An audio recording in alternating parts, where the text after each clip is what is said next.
What's up, and welcome to another edition of Locked On NBA, the biggest stories with the local experts. I'm your host, Jackson Gatlin, also host of Locked On Rockets right here on the Locked On Podcast Network. Today, we'll be chatting with Walker Mehl from Locked On Hornets. The Hornets finished their head coaching search, ultimately hiring one Kenny Atkinson. How will he be able to transform this Charlotte Hornets franchise, and what are the Hornets expected to do in this year's NBA draft? But first, a quick message from our friends over at Truebill, because do you know why free trials often renew without your consent? It's a business scam out to get you. Don't let greedy corporations pocket your hard-earned money. Download Truebill to finally take control of your subscriptions. Truebill is the new app that helps you identify and stop paying for subscriptions that you don't need, want, or simply forgot about. On average, people save up to $720 per year with Truebill.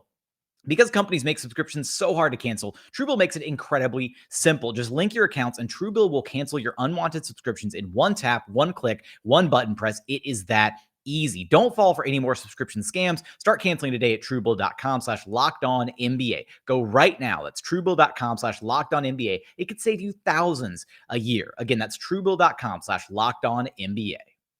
Joining us now is Walker Mehl from Locked On Hornets. You can follow on Twitter at Walker Mehl. Now, Walker, the Hornets head coaching search has finally come to an end with Kenny Atkinson coming out on top, but it was between him and Mike D'Antoni, of all people, there at the end. What do you think gave Atkinson the edge over MDA here, at the end of the hiring process? I think it's the fact that there's actually some defensive prowess with Kenny Atkinson, with the way that those numbers improved during his tenure with the Brooklyn Nets when he was a head coach there. When he was a head coach with them, he was able to bring the defensive efficiency, the defensive rating up quite a bit to be a top 10 team. I think that probably had a lot to do with it. There also is the strong ability to develop those players right. Kenny taking over for a Brooklyn team that almost wasn't playing for anything. It was a complete rebuild. That was during the era of when it didn't matter if you were losing. You couldn't tank because all those picks were going to Boston. And it was really tough during those times with that organization. You finally get 42 wins. You get into the playoffs. And after getting to the playoffs, you do have that first round exit, but still pretty impressive. Then Kyrie Irving comes in, Kevin Durant. We all know the story of how those guys probably wanted a different head coach, and that's how Kenny Atkinson, exited that organization. But at the same time, I do think that the ability to develop the players, I think the fact that he's been with a lot of smart head coaches, served time under Mike Budenholzer, coached with Ty Lue and Steve Kerr over the last couple of years as an assistant on both of those staffs, I should say. So yeah, I think just a couple of those reasons are why Michael Jordan and the Charlotte Hornets decided that Kenny Atkinson is the guy. How much of a factor, too? You mentioned some of the defensive accolades there, at least just the way he was able to transform that Brooklyn Nets team a little bit in his tenure there. But how much of a factor do you think was LaMelo Ball in this hiring decision when you look at these two candidates, two guys who are widely renowned as kind of these guard whisperer type head coaches in the association? Well, yeah, I mean, I think if you were solely looking at this from a LaMelo Ball perspective, you'd probably go with Mike D'Antoni, because we've seen what he's done with some of the best point guards of the past before, even turning James Harden into a point guard and making that an offense unto itself with what he was able to construct with Houston. But even if you were a little worried about Mike D'Antoni creating that offense and trying to put it there with Charlotte and having LaMelo be that guy, I think more so what you would have seen was more of the Phoenix Suns offense, or at least, have the ball moving quite a bit and more so, working to Steve Nash's strengths, now more so working towards LaMelo's strengths. And we've seen Mike D'Antoni have a lot of success that way. That's why it's interesting. Yes, Kenny Atkinson has his guard prowess as well, but they decide to go with, okay, we still have some younger pieces on this roster. You still want to develop those guys as much as possible, and we don't want, some of the defensive problems that have persisted so long within this Hornets organization to continue, and we felt like Kenny Atkinson is the guy. I think that was probably the difference there, as we've talked about. But with LaMelo, I think both of these guys can benefit the future star of this team, and maybe with Kenny providing a couple of benefits elsewhere. So does that mean, at least in your eyes, Walker, that the objective, at least next season and then in the immediate future for this Hornets team, isn't necessarily placed on making it to the playoffs, being a 7-8 seed, although that would be nice, but it sounds like there's still maybe a bit of an emphasis being placed on the developmental aspect of this young core that the Hornets have. Yeah, it's interesting, man, because you see James Borrego get let go. And, it was a long process. I think it was 9 days after the season officially ended that Mitch Kupchak, Michael Jordan, they all decided that it was time to move on. But James Borrego had shown the ability to develop players too. We know what happened with Devontae Graham and his ability to get that second contract, even if he was traded to New Orleans. We've seen some of these other guys like Miles Bridges, PJ Washington. These players have developed under James Borrego.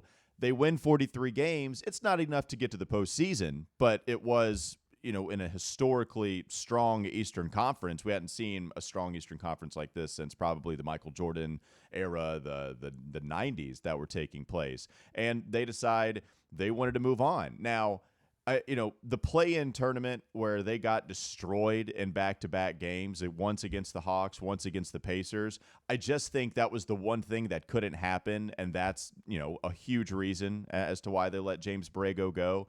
But when we talk about Kenny Atkinson, some of the strengths do kind of sound like some of the strengths of one James Borrego. And so a lot of people were kind of viewing this as a, JB 2.0 when hiring Kenny Atkinson. It felt like Mike D'Antoni, that was good. That was my first choice between the two. And it just felt like Charlotte wanted to take a step in order to win now, in order to get to the postseason and actually compete, maybe in a first-round series. But, if you actually get to that play-in tournament, then you hope to actually get to the playoffs. That's what this firing of JB seemed to me. That was the signal. And to go for a guy like Kenny Atkinson, who the most wins he's ever had is a 42-win season. Granted, Brooklyn Nets, it was, what he did was incredible, right? That's why he's getting all of these shots. At the same time, it felt a little redundant. I do think that there are some guys, or there are some reasons to like Kenny Atkinson that we've talked about. But yeah, it does seem like they want to get to the postseason. They want to compete, and ultimately they wanted to not completely kick to the curb the player development side of things. Even though when you look at, there might be some redundancy between Borrego and Atkinson, what are maybe some of those key areas, maybe some of the pitfalls that Borrego kind of faced in his tenure that you're hoping Atkinson will be able to come in and make an immediate impact in relative to his predecessor? I do think Kenny is somebody that, he plays his best players, and sometimes I got frustrated with James Borrego and what he decided to do with his rotation. Yes, I am the cliche fan that is upset with his team's rotation, totally. But he unique. Right? Yeah, right, exactly. But he did have these short leashes with players, and you would see some of these moves where he would start, for instance, a Vernon Carey, and then he would take him out after 5 minutes of play, and then it was really just PJ Washington playing the rest of the game. Or you'd see that with a Nick Richards at the backup center spot, then he'd start, and then really, just kind of a mad scientist approach where he would try all of these different things. Sometimes it worked, sometimes it didn't, and you didn't necessarily know the rhyme or reason as to why he was trying a whole bunch of different stuff. It was fun. At the same time, I don't know how much it allowed players to get into a rhythm. And, for instance, I'm a big fan of Jalen McDaniels on the team. I thought he should have got more playing time. I thought that, there were a couple of different players over the last couple of years. That was my biggest gripe with James Borrego, that they wouldn't see the floor or that they couldn't get into a rhythm. I do think Kenny Atkinson lets his guys, get into a rhythm. If you go back to the Brooklyn days, it was Spencer Dinwiddie, Joe Harris, and I think Kyrie Irving the last year that all saw more than 30 minutes a game. So, but it was only like topped out at 32. Not a lot for a star, especially like Kyrie in the limited time that he played. At the same time, he does divvy up his minutes well to all of the players and sets a solid rotation, and of course all coaches are going to tweak that here and there, but exactly, all right, this is what we're going to get tonight. And I think the players probably find some comfort in that. And so those would be a couple of the differences that I see from one Atkinson and Borrego. Not only did the Hornets bring in a new head coach in Kenny Atkinson, they also have a couple picks right around the corner in this year's NBA draft at 13 and 15. Now, Walker, is Charlotte going to be aggressive in possibly moving up, at least, in the way you view things, or are they going to maybe be content to just make those selections as they stand? And if so, which prospects do you think are the most enticing at 13 and 15 for this Charlotte team? Jackson, I have no clue. Like at first, when you would gauge the prospects they were working out, a lot of them would fall in between that 15 and 45 range. They have the 13th, the 15th, and the 45th pick. They were working out a lot of prospects that were projected to go anywhere from like 20 to 40. So that would say, okay, are they going to move one of these picks, trying to move back a little bit later in the first round, maybe bring on a veteran because they are so hell-bent on getting to the postseason and actually competing, or at least not getting blown out in another play-in game. It just can't happen again.